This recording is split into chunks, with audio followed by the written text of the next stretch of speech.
با سلام خدمت دوستان، بهمن لطیفی هستم، ناظر گاز.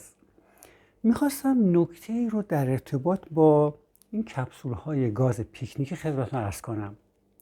همونطور که میدونید اینا اسمشون کپسول های پیکنیکی هستن، گاز پیکنیکی هستن. اینا حتما و حتما باعثه که در هوای آزاد، در پارک ها، در جنگل ها، در بالکن و در هوای باز روشن بشن. اینا رو سعی کنید در آپارتمان ها روشن نکنید. گازی که توی کپسول بوتان هست، گاز بوتان و گاز پروپانه. این دوتا گاز گرمایی که میدن از گاز شهری که متانه بیشتره. یعنی اینکه اگر شما یک مقداری آب به اندازه این روی این بذارید زودتر جوش میاد تا اینو روی اجاقگاز خانگی که از گاز شهری استفاده میکنه. بنابراین زور گرمای این از زور گرمای گاز متان بیشتره. حالا چرا این نکته رو من خدمتتون؟ ببینید زمانی که میخواد از این استفاده کنید، سعی کنید از از ظرف‌های کوچیک استفاده کنید. از ظرف‌های خیلی بزرگ استفاده نکنید روی اون. چرا؟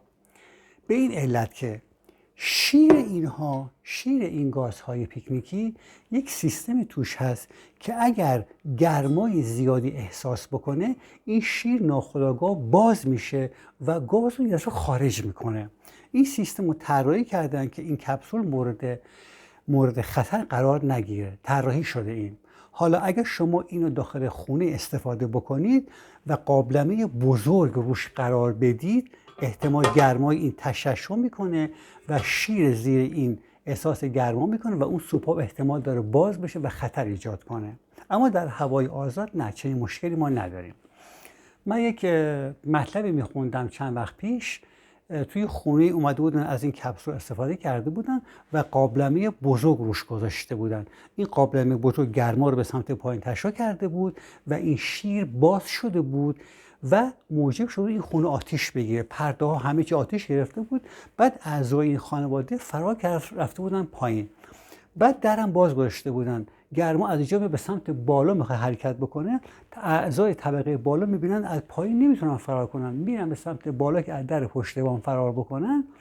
میبینن در پشت بام بازه. این گاز و گرما میاد 3 نفر از بالا رو خفه میکنه، 1 نفر از ترسیده از اون بالا اومده پایین پریده و متاسفانه در آتشی فوت کرده. یعنی یک نکته خیلی کوچیکی موجب مرگ 4 نفر شده بوده.